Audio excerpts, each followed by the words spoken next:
नमस्कार। कौन बनेगा प्रधानमंत्री आज जोरदार दस्तक दे रहा है बलिया लोकसभा सीट में, जो कि मरहूम प्रधानमंत्री चंद्रशेखर की जन्म और कर्मस्थली है। मगर पिछली 2 बार से उनके बेटे नीरज शेखर यहां से सांसद हैं। सवाल ये कि क्या बलिया के सियासी मिजाज बदलने वाले हैं? आज इस शो में मेरे साथ बलिया की ये शानदार जनता है, जिनके ढेरों सवाल होंगे। और साथ ही मेरे तमाम पैनलिस्ट, सबका परिचय करा दूं।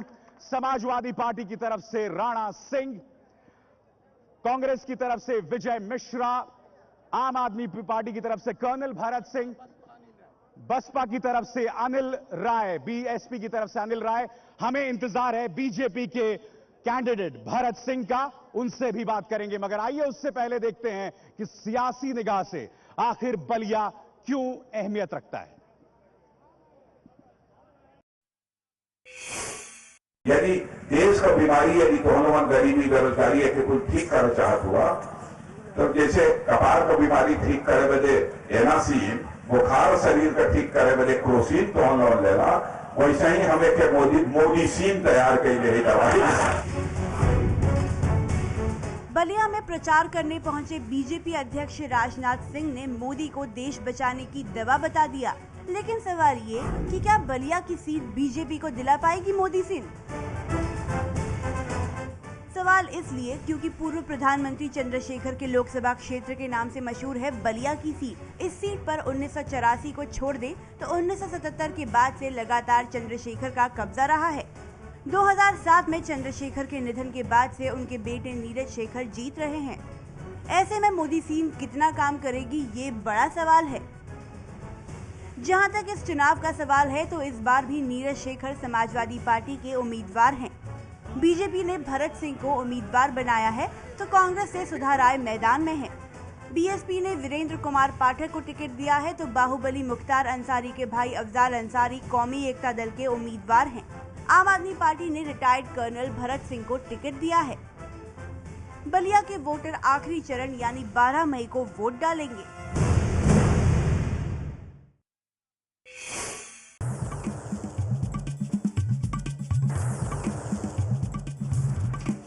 और आइए बलिया की सियासी बहस का आगाज करते हैं और सबसे पहले अपने नुमाइंदों से जानते हैं। सबसे पहले समाजवादी पार्टी के राणा सिंह, जनता आपको दोबारा वोट क्यों दे? और आपके 20 सेकंड शुरू होते हैं अब। दोबारा नहीं, 12 हम वोट मांगने के लिए आए हैं, पहले ये जानकारी करिए। और इसलिए हमको वोट चाहिए कि बलिया जनपद के जो सम्मान की धरोहर है, हम बागी बलिया कहे जाते हैं। हमारा इतिहास शुरू होता है मंगल पांडे से और आकर के रुकता है चंद्रशेखर पर। उस विरासत को बचाने के लिए हमारे पहले सांसद का नाम मुरली बाबू था, जो निर्दल यहां से सांसद हुए थे। दूसरे सांसद आपका वक्त खत्म हुआ। बीजेपी के भरत सिंह, जनता बीजेपी पर एतबार क्यों करे? और आपके 20 सेकंड शुरू होते हैं अब। देखिए ये समाजवादी पार्टी का चेहरा बेनकाब हो चुका है। इन्होंने जिस प्रकार से उत्तर प्रदेश के अंदर जिस प्रकार से डबल गेम खेला, एक तरफ ये कहते हैं कि हम कांग्रेस के विरोधी हैं और कांग्रेस की सरकार को यही बचाते हैं। कांग्रेस के भ्रष्टाचार में ये शरीक है। कांग्रेस आज आपका वक्त खत्म हुआ। कांग्रेस के विजय मिश्रा, जनता कांग्रेस को क्यों वोट दे? और आपके 20 सेकंड शुरू होते हैं आप। कांग्रेस ने जो नीतियां लागू की है वही हमारा वोट मांगने का अधिकार है। खाद्य सुरक्षा बिल, सूचना का अधिकार और मनरेगा, ये ऐसी योजनाएं हैं जिससे देश की जनता को लाभ पहुंचता है। और जो भी सरकार रही है, मैं किसी का नाम नहीं लेता, इस प्रकार की योजना किसी सरकार ने आज तक हिंदुस्तान में नहीं लागू किया, ना ही प्रदेश में लागू किया। खाद्य सुरक्षा बिल है, अभी तक उत्तर प्रदेश में लागू नहीं है। इसको लागू करना चाहिए, ये आम जनता की चीजें हैं। आपका वक्त खत्म हुआ। आम आदमी पार्टी के कर्नल भरत सिंह, जनता आम आदमी पार्टी पर एतबार क्यों करे? और आपके 20 सेकंड शुरू होते हैं अब। देश से भ्रष्टाचार मिटाना, वंशवाद को खत्म करना और दागी नेताओं को पार्लियामेंट तक न पहुंचने का बीड़ा सिर्फ आम आदमी पार्टी ने उठाया है। आम आदमी पार्टी किसी भी दागी, किसी भी बेईमान और जो इस देश को लूट रहे हैं उसको पार्लियामेंट में पहुंचने नहीं देगा। आपने वक्त पहले अपनी बात की। अब बीएसपी के अनिल राय, बताइए जनता आपको वोट क्यों दे? और आपके 20 सेकंड शुरू होते हैं अब। देश में आतंकवाद, नक्सलवाद, छिनैती, बलात्कार यदि निजात पाना है तो बहन कुमार मायावती जी को लाना जरूरी है। इसका परिणाम उत्तर प्रदेश में 2 साल पहले बहन जी की सरकार थी, पूरे उत्तर प्रदेश के अपराधी राज्य को छोड़ करके भाग गए थे। यदि देश से अपराधियों को भगाना है तो बहन मायावती को सरकार में लाइए, निश्चित रूप से देश से सशक्त भारत बनेगा, मजबूत भारत। आपका वक्त खत्म हुआ। राणा जी, क्या इस बार किले में दरार पड़ चुकी है? क्या इस बार वो होने वाला है जो आज तक नहीं हुआ?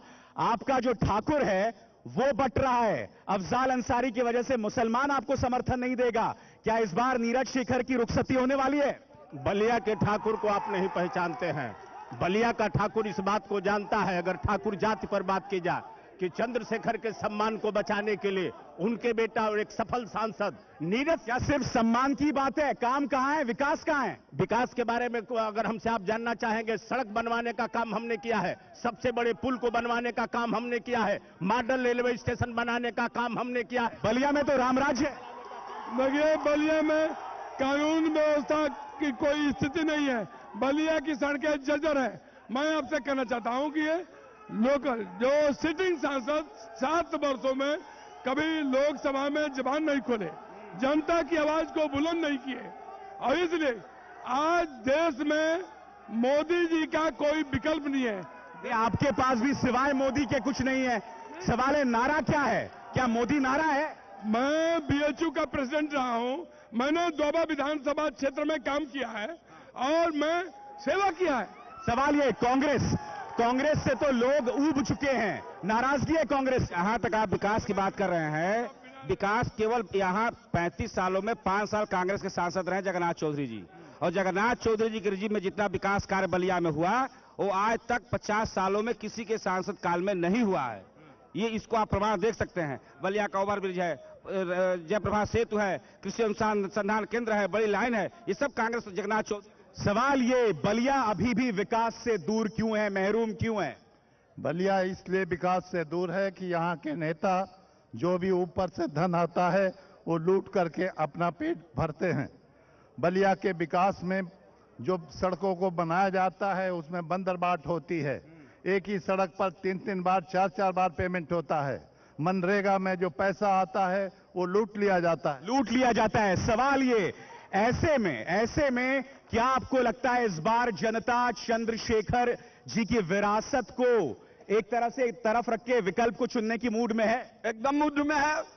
जनता एकदम निजात पाना चाहती है चंद्रशेखर जी के विरासत में। जो सोच करके बलिया की जनता ने दिया कि बड़े बाप के बेटा है, निश्चित रूप से चंद्रशेखर जी के सोच के अनुसार इनका कुछ सोच होगा, उसमें ये निकम्मे निकले। बताइए, जो सारा काम चंद्रशेखर करके गए थे, नीरज शेखर ने उस पर पानी फेर दिया। जैसे नीरज शेखर ने पानी फेर दिया। नीरज शेखर ने वो सब काम किया जो माननीय चंद्रशेखर जी और हमारे पुरखों ने छोड़ करके गया है। नीरज शेखर ने भारत के संसद के अंदर खड़ा होकर के आरक्षण के सवाल। राणा जी सुनिए, मैं आपको एक तथ्य बताता हूं। एक सांसद के तौर पर क्या आप जानते हैं उन्होंने 33 डिबेट्स में हिस्सा लिया, 820 सवाल उठाए और उनमें से कुल 6 बार बलिया का जिक्र किया। सिर्फ 6 बार। यह शर्मनाक बात है साहब। आप एक बात का लगातार ध्यान रखिए, माननीय नीरज शेखर जी भारत के संसद में बलिया का प्रतिनिधित्व करते हैं, उसमें बलिया की तो बात रखेंगे ही। कहां उठाया उन्होंने मुद्दा? सिर्फ 6 बार मुद्दा उठाया बलिया का इन्होंने संसद में। देखिए, कभी कोई मुद्दा नहीं उठाया। 7 वर्षों में बलिया में कोई विकास नहीं हुआ और इसलिए आज बलिया की जनता बिजली नहीं, सड़क नहीं, शुद्ध पानी नहीं, जहरीला पानी पीने के लिए मजबूर है। क्या ये बात सही है? क्या ये बात सही नहीं है? क्या ये शांत रहिए प्लीज शांत रहिए। क्या ये बात सही नहीं है राणा जी कि मुख्यमंत्री अखिलेश यादव आए थे, उन्होंने वादा किया था कॉटन मिल शुरू होगा, मगर बावजूद इसके नहीं हुआ। ऐसा उन्होंने कहा कि चीनी मिल की शुरुआत कराने जा रहा हूं और वो शुरुआत होने जा रही है। कहां हुई है? वो तो बंद पड़ी हुई है भैया। बंद पड़ी थी तो अब खुलेगी, बंद पड़ी थी बसपा करा। इतना टाइम लगेगा? चीनी और कॉटन मिल का खोलने का वादा अखिलेश यादव ने किया था, वो बंद पड़ी हुई। नहीं, कॉटन मिल कांग्रेस की सोच थी। बिहार में हर जिले में एक चीनी मिल, एक कॉटन मिल खोला गया था, लेकिन कांग्रेस की सत्ता जब से यूपी में नहीं है, सारे सिस्टम बंद हो गए। कांग्रेस की सत्ता तो हर तरफ से जा रही है। नहीं, मैं नहीं मानता कि जा रही है। और आप चुनाव का रिजल्ट आने दीजिए। रिजल्ट ये देखिए, आपने सुना क्या हो रहा है? मोदी मोदी के नारे लगाकर। सवाल ये, मोदी का नारा आपका विकास का मॉडल है? इस तरह से शो को बिगाड़ना। देखिए, नरेंद्र मोदी के नाम पर सुनामी चल रही है। सुनामी चल रही है, मगर अराजकता फैलाएंगे आप। अराजकता फैलाएंगे आप देखिए, आज देश में आज देश की जनता मोदी पर ही चर्च कर रही है। मोदी, और इसलिए नरेंद्र मोदी का। क्या मोदी इतना बड़ा नाम है? क्या मोदी इतना बड़ा नाम है यहाँ? मोदी से बड़ा अटल बिहारी वाजपेयी का नाम था। यदि इन लोगों में थोड़ा सा भी संस्कार शिष्टाचार होता तो अटल बिहारी वाजपेयी के 6 साल के कार्यकाल को ये लोग भुनाने का काम। क्या मोदी यहाँ इतना बड़ा नाम है? मोदी कुछ नहीं है और इन लोगों का सपना है। मोदी कभी इस देश का प्रधानमंत्री बन नहीं सकता। क्या मोदी इतना बड़ा नाम है बलिया? मोदी के नाम केवल एक मार्केटिंग है और कोई बड़ा नाम नहीं है। वही गुजरात के मुख्यमंत्री हैं, 3 बार के मुख्यमंत्री इस देश में बहुत लोग भी हैं। और सवाल यहाँ पर यह भी बनता है, यहाँ एक भी प्रोफेशनल कॉलेज नहीं है। क्या आप हमारे दर्शकों के लिए बता सकते हैं कि नीरज शेखर ने कहां से कॉलेज किया था? विश्वविद्यालय यहाँ खुलने जा रहा है, चंद्रशेखर खुलने जा रहा है। हाँ जी, खुलने जा रहा है। उसका घोषणा चुनाव के बाद हो जाएगी। स्पोर्ट्स कॉलेज चंद्रशेखर जी के नाम पर खुलने जा रहा है यहाँ पर। इंतजार कब खत्म होगा? ये चुनाव के तत्काल बाद। ये अभी भी कह रहे हैं कि कॉलेज खुलेगा। अभी भी भविष्य काल की बात कर रहे हैं। देखिए, आपको बता रहे हैं, देश में नरेंद्र मोदी के नाम पर ये चुनाव नहीं, आंदोलन चल रहा। देश की जनता डिसाइड कर चुकी है नरेंद्र मोदी को ही प्रधानमंत्री बनना। और ये जो सिटिंग सांसद है, इन्होंने कुछ नहीं किया। सिटिंग शहजादा का उन्होंने किसको सिटिंग साहब? नीरज शेखर के लिए शहजादा का जिक्र ये उनका शब्द हो सकता है। मुझको वो सांसद दिखाई देते हैं और चंद्रशेखर के बेटे हैं, बलिया के सांसद हैं। उनके पास जो शब्द होगा उसका प्रयोग कर सकते हैं। वो हमको नेता दिखाई देते हैं बलिया के। राणा जी, मुझे एक बात बताइए, उन्होंने खुद ARSD कॉलेज से पढ़ाई की। चंद्रशेखर ने यहां से पढ़ाई की थी, बलिया से। यहाँ एक भी कॉलेज नहीं जहां से नीरज शेखर पढ़ाई कर सके। यहीं से चंद्रशेखर जी इसी कॉलेज से जिस कॉलेज में हम लोग बात कर रहे हैं, यहीं के चंद्रशेखर जी प्रधानमंत्री। नीरज शेखर क्यों नहीं पढ़े? नीरज शेखर जी दिल्ली में पैदा हुए, दिल्ली में ही रहे। क्योंकि यहाँ एक भी कॉलेज नहीं था ना, दिल्ली में ही पैदा हुए, दिल्ली में ही रहे। देखिए, इस जिले में कोई कायदे का हॉस्पिटल नहीं, यहाँ न्यूरोसर्जन नहीं। यहाँ हॉस्पिटल में किडनी का, लीवर का, यहाँ एक एम्स खुलना चाहिए। एम्स खुलना चाहिए। एम्स खुलना चाहिए, एक विश्वविद्यालय खुलना चाहिए। और ये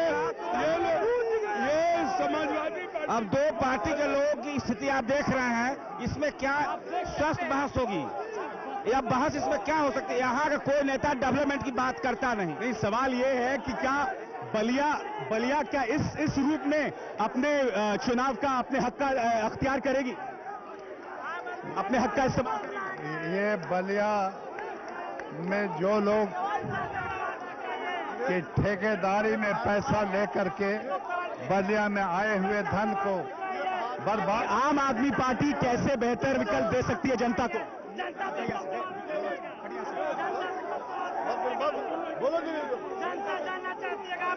आप लोग पीछे हटिए प्लीज, पीछे हटिए, आप लोग पीछे हटिए। नहीं, सवाल यहाँ पर ये कि क्या इसी शोर में बलिया का विकास दब जाएगा? बलिया का विकास इस बार दबने वाला नहीं है। बलिया का विकास इस बार दबने वाला नहीं है। बहन कुमारी मायावती जी के नेतृत्व में लोग चाहते हैं कि सरकार बने, तो ये बहुजन समाज पार्टी के जो भी अनुशासित कार्यकर्ता हैं, वो कहीं बदतमीजी और हल्ला करने का काम नहीं करते। ये सपा और बसपा वाले, सपा और भाजपा वाले ये हल्ला करके अपने बात को मनाना चाहते हैं। जनता आपकी उब गई है इनकी बात से। जैसा कि आप देख सकते हैं, यहाँ पर पार्टी कार्यकर्ताओं ने एक तरह से हंगामा मचा दिया है, बावजूद इसके कि हमने उनसे अपील की थी कि वो हंगामा न मचा।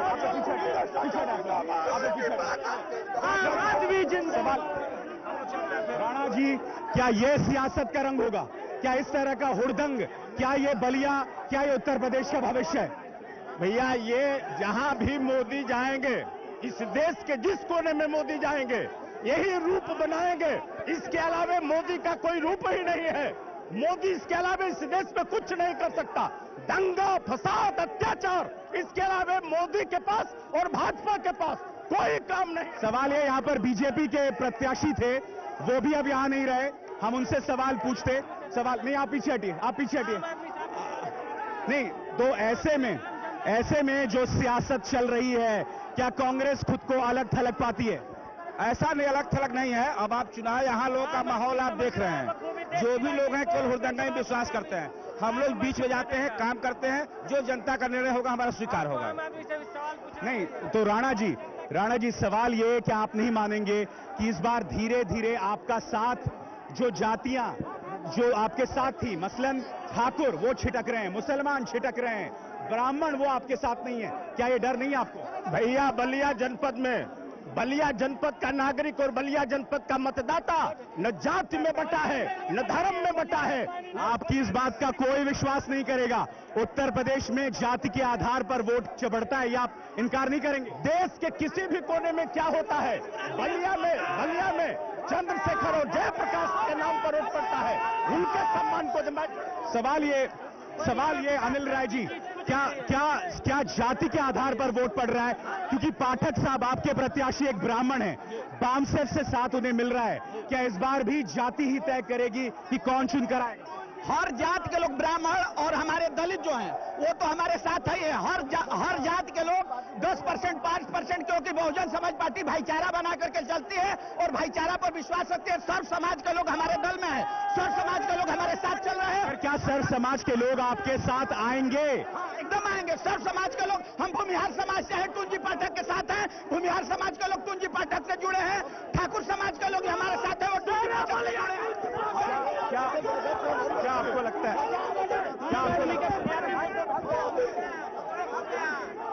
क्या आपको लगता है कि ये हिंसा जो हमारे इस वक्त आसपास हो रही है, क्या यही बलिया का मुस्तकबिल है कि अगर आप एक परिवार से हटे तो हिंसा ही होगी? भैया जहां ये मोदी और मोदी समर्थक जाएंगे, उस देश के कोने कोने में यही काम होगा। बलिया में ये काम तब हो रहा है जब मोदी के चंद मुट्ठी भर लोग ये आकर के इस वातावरण को खराब करें। ये बलिया का संस्कार नहीं। चलिए, इस शोर के बीच आप देख सकते हैं हम ये शो कर रहे हैं, मगर यहाँ हालात बेकाबू हो गए हैं। बलिया सबक इतना ही, मगर कल हम रुक करने वाले हैं बनारस की जंग की हम बात करेंगे। आपसे भी हमें अपील है कि बड़ी तादाद में चाहिए, अपने मताधिकार का इस्तेमाल कीजिए। एबीपी न्यूज पर खबरों का सिलसिला लगातार जारी है।